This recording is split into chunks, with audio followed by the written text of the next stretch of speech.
Thank you, folks. Thank you. It gives me great pleasure, first of all, to introduce our moderator. What a fun film, right? Applause for the film. Are we all set up? We have folks watching at home as well. All these films are running virtual as well. The Assistant Commissioner and focused on employment and business development, Martha Jackson. Martha, thank you so much for being here. She's going to be in conversation. Can we get them up on the screen? Let's do this right. And here we are. We have Linda Niccol here and Libby Hunsdale, who plays Poppy, as you know. Hi. And Linda's the director of the film. Thank you so much. Over to you, Martha.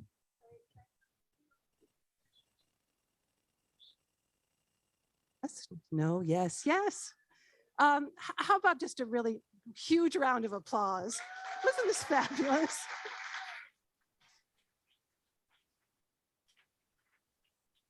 Hi, Linda, and hi, Libby. I'm Martha. I'm so happy to meet you. I know you can see me here, but I can't see you, so this feels weird. I just want it's kind of weird. I feel like I should turn a little bit, but if you're okay with, I guess you can see me. All right, okay. We can. Yeah. I've Zoomed for 2.5 years and you think I'd figure this out, but you're not really.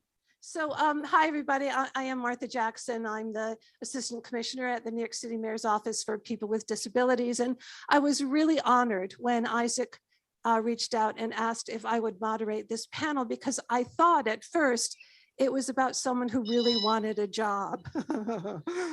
And it's about so much more, isn't it? Really? Yeah. I mean, what a full, rich, wonderful exploration of someone who really wants to be independent. If I could, Linda, start with you. Sure. In a little bit of research I did about it, I understand that this was actually really one of your stories, that the script came from one of your stories. Is that right? And that originally the focus was on Dave? Yes, the focus was actually on Luke. So it was told from the boyfriend's perspective. And then over the years and developing it from a short story into a feature film, I thought the better route would be to have it from Poppy's perspective, because it would be so much more interesting and so much more of a film, the film you see now. So it's been through quite a few changes over the 10 years plus development. Wow. Yeah. And go ahead. Yeah, I was just going to say, because I think at the time when I started writing it and putting it forward for funding, I don't think the audience was ready to see a film with a person with Down syndrome in the main role. So that's interesting, 10 years later, right? Yeah. Oh, yeah, I'd like to move around. I think this is good for me, though, actually. Thank you. So 10 years, and then it was filmed during COVID, is that correct? It was filmed at the beginning. No, there was no COVID. We did get shut down before that. We had only 4 weeks to shoot, which was very tight.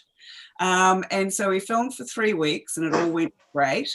And then the last week of filming started on the Monday, and you know the atmosphere was a bit weird because COVID was starting to nip away at the fringes of things, and then we were shut down, and so I think it's 12 weeks later we came back, but that was a real gift because we managed to look at aspects of what we had, so we kept on working. And then we're able to rewrite some of the material just to make it even better. And so when we did get back to filming, everything was really great and it went really, really well. And a lot of the intimate scenes were filmed in the house, you know, just after COVID. But we had to do all the protocol, you know, everyone was wearing their masks and keeping their distance, which is a bit hard with some of the intimate scenes, but we managed. So I think everybody wants to know the answer to How did you find your Poppy? Oh, well, it was a big search. We had 22 young women come forward from all across New Zealand. We had a formal casting process. And at the end of that, we thought we had, one or two contenders, but not sure. And then Libby's grandmother got in touch with us through Facebook, and I'm not very good on Facebook, so I'd missed the message initially, but finally found it. And then I went to come and see Libby because I wanted to do it sort of my way, apart from not the formal casting. I just wanted to go and have a chat with her and film her on my phone. So we did a few things on the phone. She did a monologue. She did some dancing. She did a kind of Andy Warhol screen test where you just have the camera locked off idea. So, just seeing what was going on beneath the surface, which is a really useful process. And then we finished up with some fantastic dancing from Libby. And so when I saw her dancing, I thought, oh, she can dance as well. She's a real performer. So I was pretty convinced then. And was the dancing from Libby, or was that part of Poppy as you had imagined? No, the dancing was from Libby. She danced to Born This Way, and we didn't have to choreograph any of the dancing throughout the film. I'm just saying she did all of that herself. Yeah, it really seemed like it came right out of you. It was really fabulous.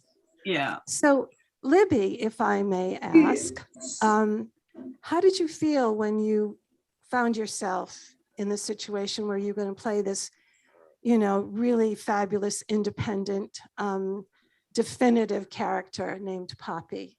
How did you feel about that? And did you relate to her? Well, if I am being honest with everyone, it felt really, really good. And it felt really good because the role of Poppy is almost like a twin sister to me, because both me and Poppy do have a lot of similarities on having to prove, with having this feeling of having to prove the world wrong when actually we shouldn't be wasting our time to do that. So, like I said earlier, I thought originally that the film was really focusing on someone who really desperately wanted to be an auto mechanic, but it was really about someone striving for independence. Yeah, Libby, can we talk a little bit about that? I don't know what it's like because I know it's Monday morning in New Zealand, am I correct? And you all get up early to speak with us, which is really lovely of you.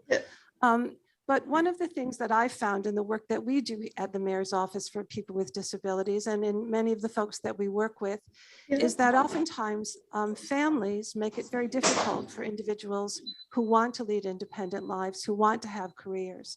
I wonder if that's been an experience that you've had.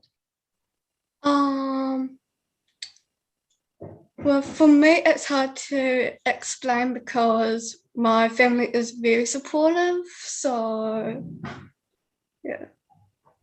So obviously that's made a difference. Is this the career you've chosen? Do you want to be an actress, or you're going to go back to the car? Well, for me, I didn't know I wanted to be an actress because I was still in school at the time, so I just didn't know what I wanted to do, and because of that, I finally chose to, become an actress because I just thought, well, that would be fun and a good way to distract myself from all the stress of school. So one of the things I think really good actresses or actors always bring is a level of joy. And I think we all saw that in your performance. It was so vibrant and so alive. Can I ask, did you, the actor who played Luke, was he someone that you knew? At the time of audition, no, but from what I got to know him better, the better him and I clicked, so. You really clicked. Yeah, I mean, I thought maybe you guys had really been friends. So that's one of the reasons why I asked. It's really lovely. Can I ask, other than the situation with COVID, Linda, did the crew and the rest of the production feel that they needed to work differently on this film? Well, what we did was make sure that Libby had everything that she needed to perform.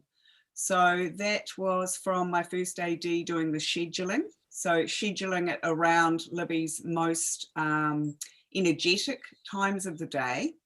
We had an acting coach with Libby at all times. So she came to set with her lines already learnt and, you know, able to give some, you know, different performances, you know, more than one way of saying the line or acting.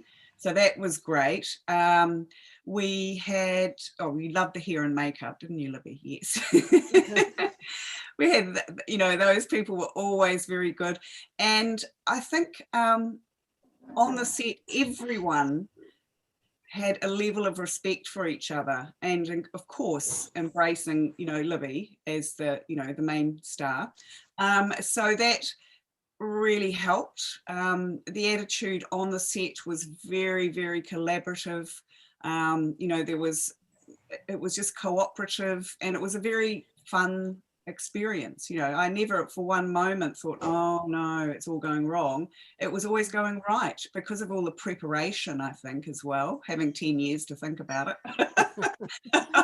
So, you know, that meant that it was a joyful place. Yeah. And what do you hope the audiences take away from this film?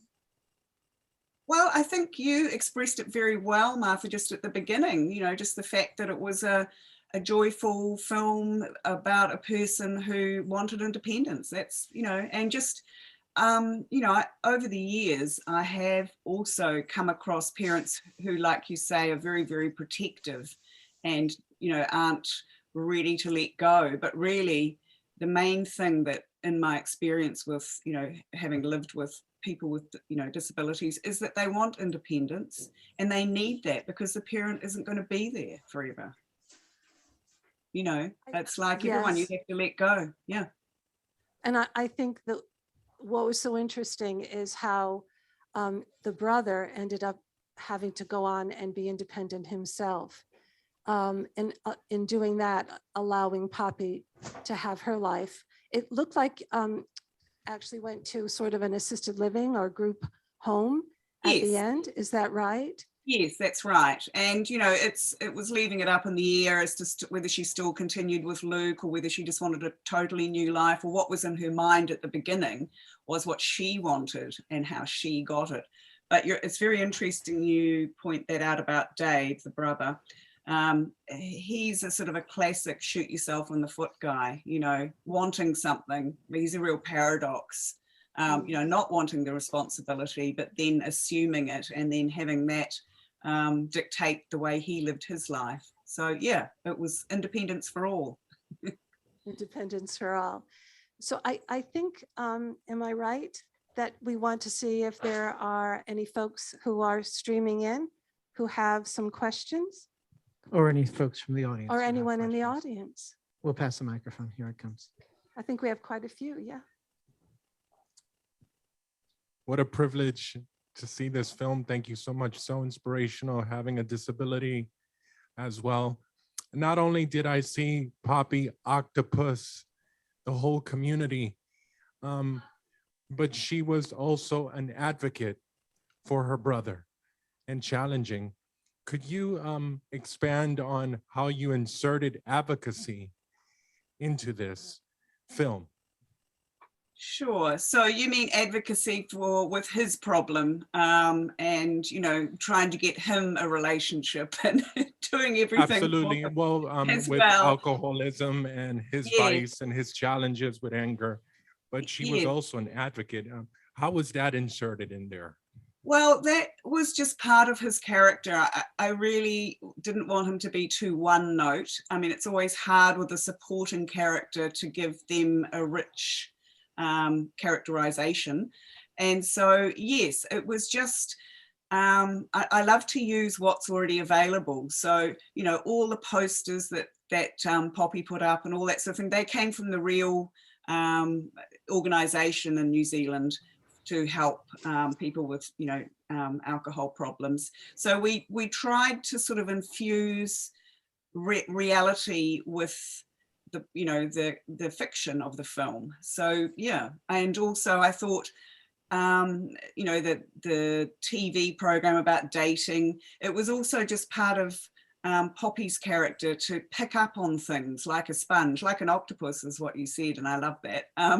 So it was just a matter of using what was around, and they were all real things to get her to help her brother. Does that answer your question? We have a question on this side. Thank you. I was just so impressed by what I saw, the character of Poppy demonstrating so much emotional intelligence. And I don't think that's a quality that just is so zeroed in on in a character in a film like this was. And it was very, very real for me and very beautiful to see. So thank you. Hey team, thank you so much for your time for joining this. It's a wonderful film for advocacy. I so agree. I'm a big activist too. So at the end of the story, how Dave went to England with his girlfriend, was a counselor, like especially disabilities, right? So which parts of the UK did Dave went to for New Jersey? Because besides New York, I'm from Hong Kong, so I like travel too, because especially I'm an actor too. Yeah, it's very big advocacy learning for my learning is international. Okay, so Dave went and followed in the footsteps of his uncle Fred and father when they went to Silverstone, which was where Bruce McLaren, the famous New Zealand racing driver, who was, you know, very, very well known, he raced and worked in the UK. So he went to all the different racetracks, but Silverstone was a particular one. It's quite a subtle reference if you don't know, but Silverstone was where he actually passed away when he had a big accident. But it is the holy grail of you know, Formula One racing cars. And the other subtle thing about Bruce McLaren is that he himself had a disability. He had a problem with his leg when he was young. He was strapped to a bed in a young people's home because he had Perthes disease, which made one of his legs shorter than the other. But despite that, he became one of the world's best racing car drivers and mechanics at the time. I think there's another, as we're going, another question, There's but I think quite a few questions here. We're going to take another 2 questions. I just wanted to ask Libby for a moment how much driving she did actually for the film, and if you like driving. Oh my god, well, when it came to rehearsals, yeah, for rehearsals, I was up with my dad on his golf cart doing a bit of driving there, almost crashed a couple times, typical me, but apart from the rehearsals, I don't do much with the film because, as you can tell, it's all in the editing, but I did do a little bit, but not that much. But rehearsals, a lot. And you had some lessons, Libby had some lessons, and we also put her to work as part of the prep for her character in a garage. So she learnt what the apprentice would learn. So yeah, she actually knew how to change the oil and do the warrant of fitness, you know, to see that the car was correct. So yeah, so it was also part of the language of the body, you know, learning those actions. So we felt it was really important to put the driving actions around her. But you're not a keen driver, but we'd love to see you do it. Hi, this actually isn't a question or anything, but I just wanted to say, I had never heard about this film before and I was interested in coming to see it. And I found it heartwarming and just so full of inspiration. I thought it was amazing that this person on disability had strength, courage, and perseverance and didn't let anything get in her way, even living with an older brother who was rather abusive and very unkind. He really changed for the better at the end because she taught him to realize you got to treat people the way you want to be treated. Exactly. Thank you. That's great. Hi. First of all, beautiful job on this film. And after 10 years, I'm sure it feels like even more than giving birth. But I wanted to talk about something that doesn't get discussed, especially in film and with disability, and that's sex. I really want to applaud this film for tackling something that is taboo in general, but especially for our community. I'm a disability advocate. And so it was great to see that handled sensitively. I would love to talk to you about how much thought was put into that, how much discussion between the two of you and the team, what was, conscious and what was, maybe happened on the day of. I would just love to hear more about that. Certainly. And thank you so much for bringing that out, because it was really important for me that the best life for anyone is a full life. And that is disability or not. And over the years, I did consult with some of our bodies that, look after people with disabilities. That's in particular IHC.